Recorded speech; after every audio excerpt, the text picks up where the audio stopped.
In Bob's report, we saw the surveillance tape of the suspect buying fireworks in Pennsylvania. Chris Nemeth is the store clerk who sold them to Shahzad, and he's here this morning for an exclusive interview. Good morning, Chris. Nice to meet you, Maggie. Nice to meet you as well. So this bombing attempt happened on May 1st. When did Shahzad, buy the fireworks? He purchased them March 8th. March 8th, so Yes. 2 months earlier. Correct. If he is, in fact, the bomber, he's planning this for at least 2 months. How did he pay for it? He paid, actually, with cash. Oh, you have the receipt. Yes. He paid with cash.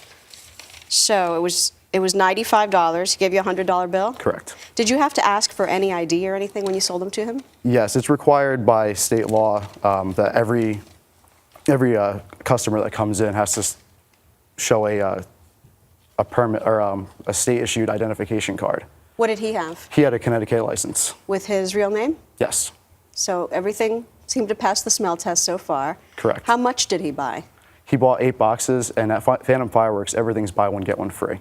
Okay. So he bought 8 of these? Is that what Correct. this is? And what is this? If you think of 8 of these going off at the same time, what kind of bang would it produce? They're not supposed to go off at the same time, or they can't really chain react. It's just going to give a gentle pop. A gentle pop? Yes.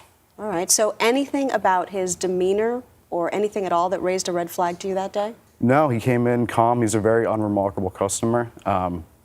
Didn't raise any red flags, just seemed like a typical American average guy.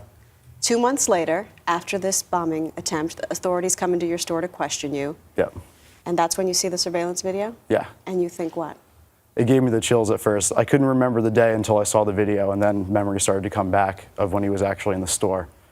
What kind of questions did authorities ask you? The same type of questions I'm asking you? Pretty much, yes. And what did they say about the investigation? They just wanted me to identify the guy and, try to help him out as best as I possibly could. How does it feel to know that you came in such close contact with a man who's suspected of a terror attack on our country? The thought never crossed my mind that I would be dealing with someone who wanted to harm our country. And to use the fireworks in such a manner. Does it change anything in the way you do business or in the way you go about your day? No, I just treat everyone the same. What about management? What did they tell you? It wasn't until Monday when I had the possibility that it could have been purchased at our store. And then Tuesday, the authorities came, and that's when my boss told me I had to come down and talk to the authorities. As far as you know, are they going to change anything in the way that they do business? Not to my knowledge right now, no. All right, Chris Nemeth, thank you so much. No problem. Good to meet you and good to have you here. Nice to meet you. Thank you. A lot happens early on The Early Show, weekday mornings on CBS.